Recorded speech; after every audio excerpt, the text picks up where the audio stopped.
Hello, welcome to the Behavioral Finance Dialogues on Corona Crisis video series. My name is Gulnur Muradoglu. I'm a professor of finance and director of the Behavioral Finance Working Group. I work for the School of Business and Management at Queen Mary University of London. Today, I will be speaking to my colleague, Professor Hersh Shefrin at Santa Clara University in the US. We will discuss behavioral biases during Corona crisis.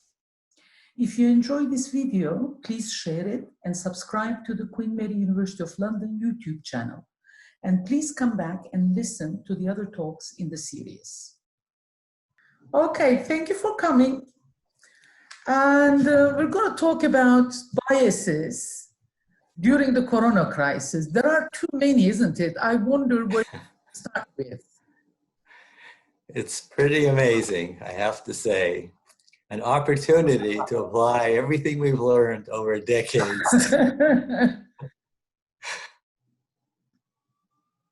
So, would you like me to share a few thoughts with you about these biases? Absolutely. I do wonder what you really think about these. Yeah.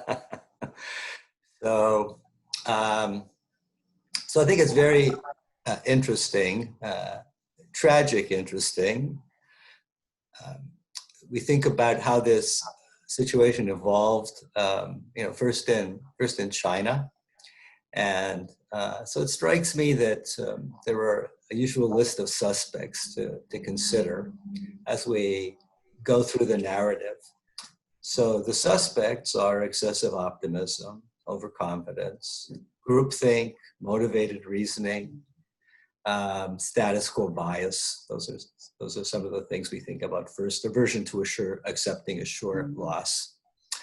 And so the narrative that plays out first in China, in what I like to call coronavirus politics, is that we had the emergence of a second version of SARS.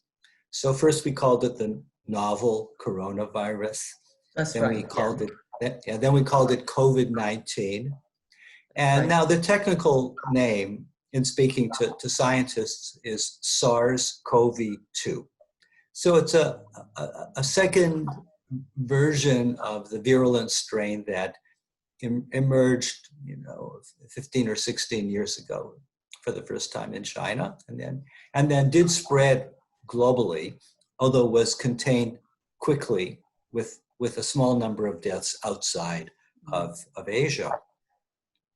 And so what you had happen in the latter part of 2019 was that you had SARS-CoV-2, the novel coronavirus as a virus, emerge basically in the same location as SARS-CoV-1, which was a market for exotic animals in Wuhan, and was first noticed by an ophthalmologist who was concerned about a new strain of pneumonia that appeared to be different and appeared to be highly contagious and dangerous, and who first circulated an email message, not to the general public, but to his colleagues, concerned for their safety.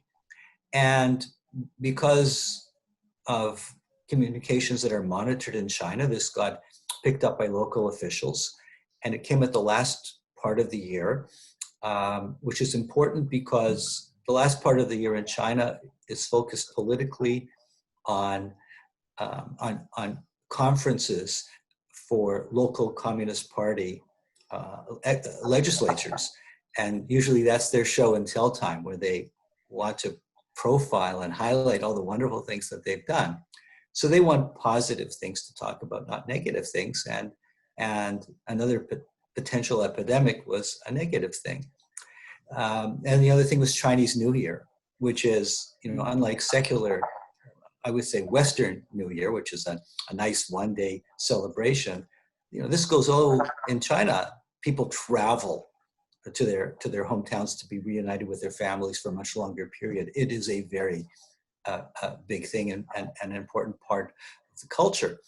And so the reemergence of an epidemic was going to be unfavorable, an unfavorable event for both of those things. So local officials in Wuhan were concerned about keeping a lid on this issue. And so they pressured, his name was Dr. Li Wenliang, who first brought this to his colleagues' attention. They pressured him to reverse his statements, to sign a document saying that this was all false, and to promise to be quiet.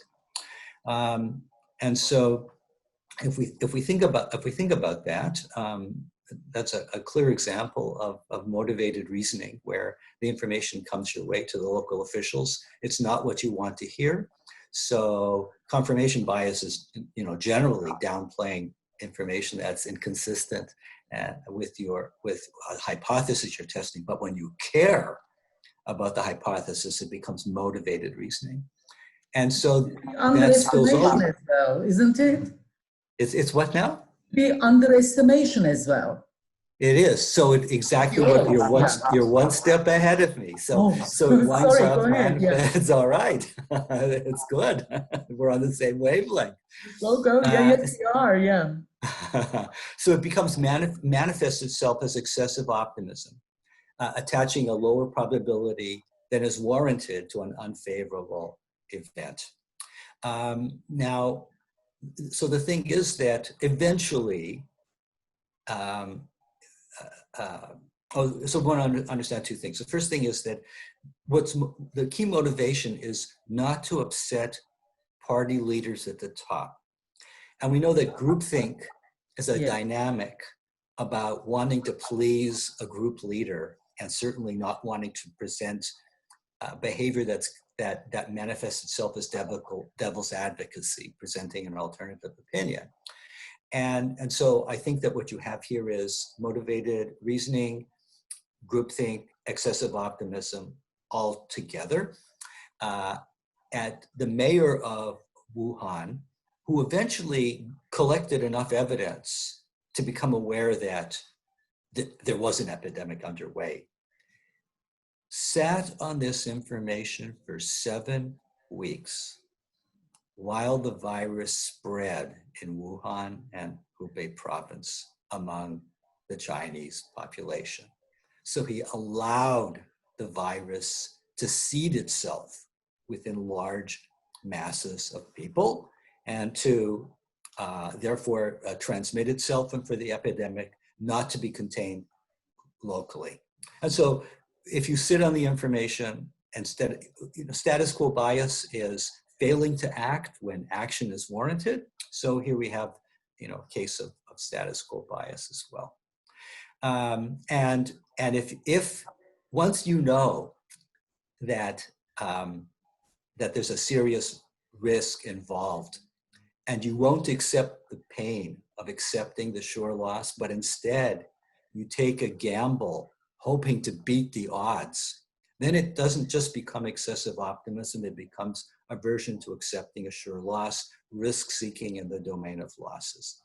And so we have, so we have all of these phenomena playing themselves out in Wuhan.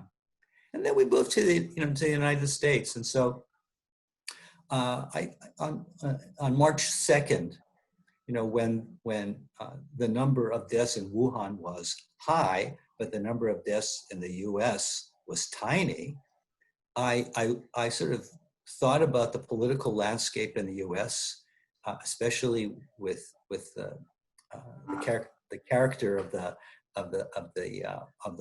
White House decision making, and especially our President Donald Trump. And it just occurred to me that all of these features that played out in Wuhan were features that characterized the way that the US administration conducts business in normal times. And so because it was almost a certainty by that stage that we were going to be experiencing the epidemic as well, it wasn't yet called a pandemic, I thought what I called coronavirus politics in China, I said it had infected the US just as the virus itself had infected the US. And so if we sort of think about the way that, and now of course, China, which at that time in early March had the most number of deaths from SARS-CoV-2, has now been supplanted by the United States. The United States is now the leader in terms of number of deaths from SARS-CoV-2. So the exact same psychological features play themselves out. So the thing about Donald Trump is that he runs his administration by institutionalizing groupthink. He makes clear if you play the role of devil's advocate, he will fire you. And that means that everybody who reports to him has to be careful about the way they present information. And that includes the American intelligence community, which briefs him on threats. And so they briefed him in January on the threat of a serious epidemic in the US. And he claims, well, yes, but they didn't make a big deal out of it. So, why should I think it's important? Well, of course, it's because you have to be careful about the way you present information to him. He's different from any other president in history. So we have groupthink institutionalized in the White House. If you listen to his pronouncements, he said there was nothing to worry about in terms of SARS-CoV-2 in late February. He was much more concerned about the fact that the stock market was reacting negatively to news about the spreading epidemic.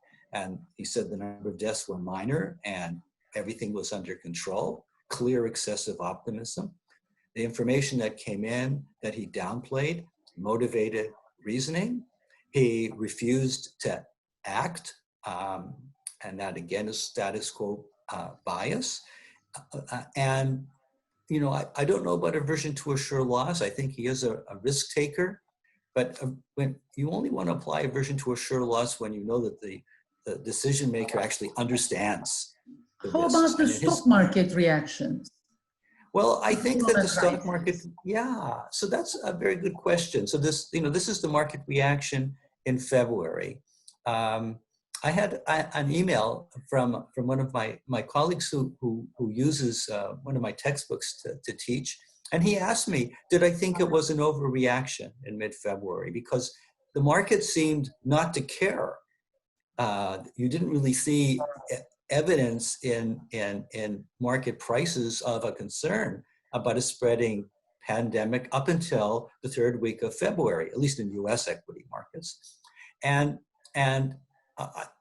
so my response to him at that time was, well, I'm not sure it's an overreaction because I don't know that we understand enough about the threat from this virus. But what I would say is that even if it's an overreaction, the market itself has been overpriced dramatically relative to fundamentals. That doesn't mean it's easy to make money, but relative to fundamentals, it's been dramatically overpriced. And so I don't know whether, the combination of a prior overpricing plus an overreaction from concern about a pandemic will distinctly lead you to a market that is now undervalued. And I think that I'm still pretty confident. We're not even in a bear market in the U.S. anymore. We were at one stage, but we haven't had a 20% decline relative to the peak. Most of the fall, about 1/3, is in response to the shutdowns anyway, isn't it? That's right. It's mostly to the economic issues as opposed, which of course you do understand. I mean, that is a sense because, markets price themselves on earnings and cash flows. And those are the big impacts. However, if you back in March, when we started to look at what was happening to falling employment, it was already clear that the historic drop in employment was going to give us a situation comparable to the Great Depression. We'd never been in that territory before. When you plot out the trajectory of GDP and see what the Great Recession looked like, and you go back and look at what the Great Depression looked like, the Great Recession looks like a pimple, compared to what the Great Depression was really like. And those drops in March, those were consistent with events that we experienced in the Great Depression. Not to say we were going to repeat necessarily the gravity of the Great Depression, but that we were going to experience features that were like that.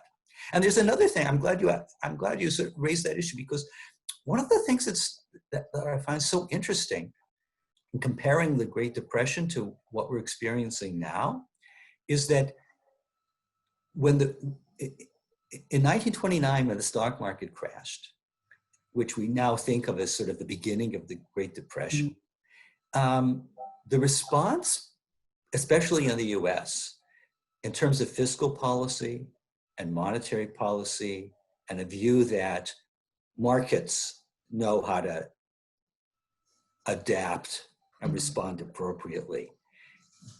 We had 4 very difficult years. The first 4 years of the Great Depression were exceedingly difficult. First 3 years of the Great Depression were exceedingly difficult because of a failure to act, because of status quo bias, because the policies were exactly wrong. Insufficient fiscal policy and overly tight monetary policy, the last things in the world you want to do, 180 degrees wrong. And the same thing happened in respect to coronavirus. Status quo bias, the exact wrong responses to the threat. The signals were there, loud and clear. Even in China, I think that there was enough of a warning that you needed to be careful and not treat the issue as nothing to worry about. But in the US, we already saw what had happened in China. We saw what had happened in Italy, in a Western country, and yet still refused to act appropriately. So it's with great sadness. It's one. These events of this sort keep folks like us, Gulnur, behaviorists, employed. The one bias that you emphasize most is the status quo bias, isn't it? Is which bias? Where the status quo bias, so people stick to where they are and don't accept that there is change and don't. Yes. Yeah. Right. Yes, it's true. I think that we get set in our mental ways, and it's sort of like Goldilocks, the fairy tale, in a sense that one bowl of porridge is too hot and the other's too cold. So either we don't react appropriately by underreacting, or once we decide we need to act, we overreact by panicking. Finding we did that too. The sweet spot in the middle seems to be a challenge. Yeah, that's true. We overreacted and we panicked and we were very fearful too. That right, too, isn't it? Yeah. Yes. Thank you so much, Hersh. Oh, Gulnur, it's been a pleasure to speak with you. Thank you very much. My pleasure.